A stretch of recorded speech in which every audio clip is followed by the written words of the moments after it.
This is apropos. The US president is urging Iranians to keep protesting against the country's theocratic leadership as international outrage grows over a crackdown one rights group says has likely killed thousands. The regime is insisting that it's regained control of the streets after more than 2 weeks of nationwide unrest that's posed one of the biggest challenges to the clerical leadership since it came to power in the 1979 Islamic Revolution. Rights groups say nearly 17,000 protesters have been detained as concerns mount that at least one man already risks imminent execution. But with more on the international reaction, here's Eliza Herbert. As patchy internet and phone services slowly start to return to Iran, more limited footage, such as this undated shot of protesters, is circulating outside of the country. And the full scale of the crackdown is beginning to take shape. From Geneva on Tuesday, a spokesperson for the UN High Commissioner for Human Rights referenced conservative figures, saying hundreds of people have been killed and thousands arrested. The killing of peaceful demonstrators must stop. The labelling of protesters as terrorists to justify violence against them is unacceptable. The true death toll could be a lot higher. According to US-based human rights activist news agency, some 2,000 people have been killed. And Human Rights Watch says reports of other heinous violations and crimes are continuing to emerge, including that those detained are at risk of secret, arbitrary executions, as authorities have accused protesters of being enemies of God, which carries the death penalty. On Tuesday, the EU's foreign policy chief, Kaja Kallas, said additional sanctions on Iran were being discussed. And Germany's chancellor said the bloc's foreign ministers were working to ensure that a peaceful transition to a democratically legitimate government can take place in the country. Words that need to be backed by action and driven by the will of the Iranian people, according to some analysts. They don't want an Islamic Republic. They should listen to the activists on the ground who have been calling for a transition. One of the biggest question marks remains around what the United States is planning. President Donald Trump has dialed up the pressure by repeatedly threatening military intervention under the guise of a regime change. And on Tuesday, he took to social media and urged protesters to keep going, saying he had cancelled all meetings with Iranian officials and that, quote, help is on its way. Well, for more, we're joined now by Arang Keshavarzian, author and professor of Middle Eastern and Islamic Studies at New York University. Thanks so much for being with us on the programme. As we heard there, Donald Trump saying help is on its way. He's already announced tariffs for Iran's trading partners. He is this evening threatening what he says will be very strong action if Iran goes as far as executing some of these protesters. How do you think Donald Trump is going to respond to what's happening in the country? Good evening. Well, it's always very difficult to predict Donald Trump's actions. Frankly, I'm not even sure he and his team have a precise plan. While, of course, Iran has been on the U.S. foreign agenda for many years, decades, he came into the presidency wanting to focus not on the Middle East, and yet again, he's been dragged into Middle East issues. The military options are there, but supporting the protesters can't be done with just simply shooting missiles and bombing, for instance, the nuclear targets as the United States and Israel did in the summer. I suspect a lot of the discussion is around trying to support the protesters when it comes to communications, access to internet and information. Other than that, I'm at a bit of a loss as to what can be done. The sort of action that took place in Venezuela, it would be far more complicated in the Iranian case, where Iran is much farther away from the United States. The location of the supreme leader and the main generals are scattered and harder to locate and so forth. And you mentioned communication there, Arang. With the internet blackouts that have been imposed on people in Iran, is it possible to actually have a clear picture of what's happening on the ground? Do you have any indication from people that you've perhaps spoken with? Yes, it's been very difficult these last, now it's about 6 days I personally have only had a very spotty communication with my relatives there, and it's very unclear. Even the people within Iran themselves are not sure what has taken place. Remember, it's not only that people from the outside can't communicate with people in Iran, but Iranians within the country don't have information about what's happening in different cities, different places.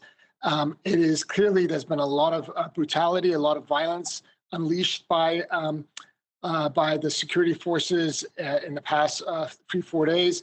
We know hundreds, unfortunately, maybe even thousands have been killed. We also know that there's been a significant amount of violence by some of the members of the protests. We know that the government itself has named security officials that have been killed and shot and so forth. So it's a confused and confusing situation where while it is nice for Donald Trump to argue that the protesters can seize institutions, there's very little evidence that there is the sort of a mass organizations developed by the protesters or, for instance, by Reza Pahlavi to take on that task of taking over, for instance, ministries or radio and TV stations or anything like that. We're far, far from that level of organizational capacity by opponents to the regime.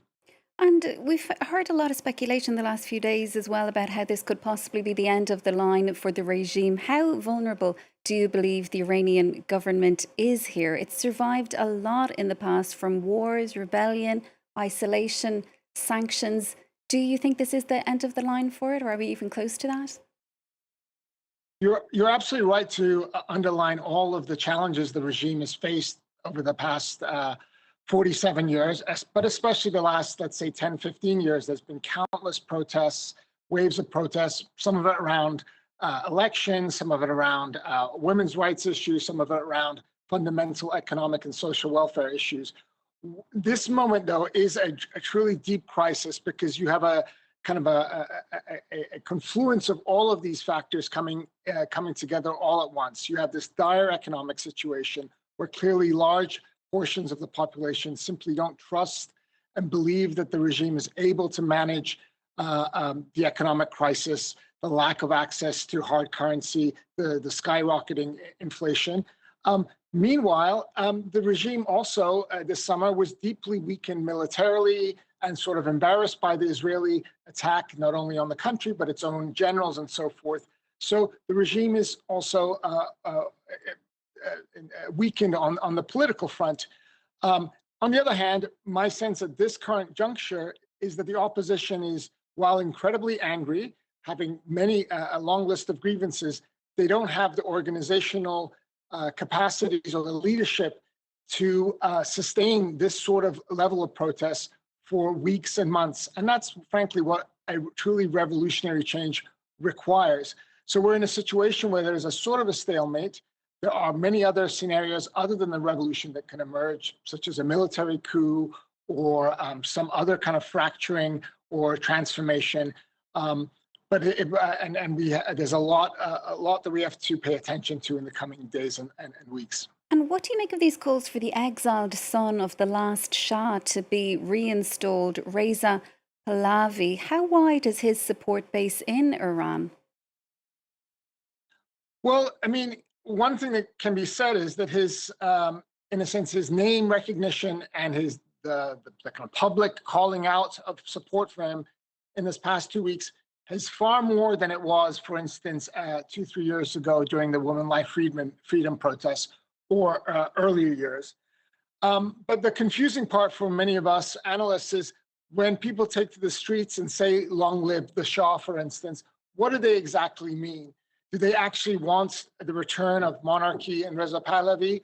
Or what I'm more sympathetic to is a notion that there are so few good options for Iranians at this current juncture that he is the only concrete name that can come to the fore, which is a sad situation because there are many important democratic figures in Iran, some of them unfortunately languishing in prisons, but they don't have the organizational capacity to come together to build a big coalition. And until this moment, Reza Pahlavi has not truly reached out to neither other opposition figures outside and inside the country, but he hasn't even really reached out to the Iranian bureaucracy or members of the military to draw them away from the regime. These are exactly the sort of steps that most revolutionary leaders do, is to actually try to build a broad coalition intent. Most of Reza Pahlavi's energies these past couple of years has been visiting politicians and capitals of foreign countries, U.S. and Europe and Israel and so forth. I don't see that as a recipe for supporting the deeply aggrieved Iranian protesters. And Iran is claiming as well that this unrest is being manipulated from abroad. We might think initially here and specifically of Israel. Is Donald Trump going to be influenced by what the Israeli Prime Minister is perhaps saying to him? I think obviously Israel has a close line of communication with Donald Trump and Washington, political decision makers and so forth. I would be surprised if Donald Trump makes a decision and keeps Israel in the dark. But at the other hand, we've also seen that Donald Trump is able to actually approach the Middle East independently of Israel.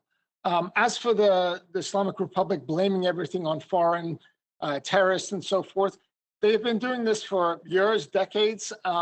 And while there is some truth that there are conspiracies, there are foreign groups and agents, the Israeli government and Mossad publicly claims that it has infiltrated Iran and so forth.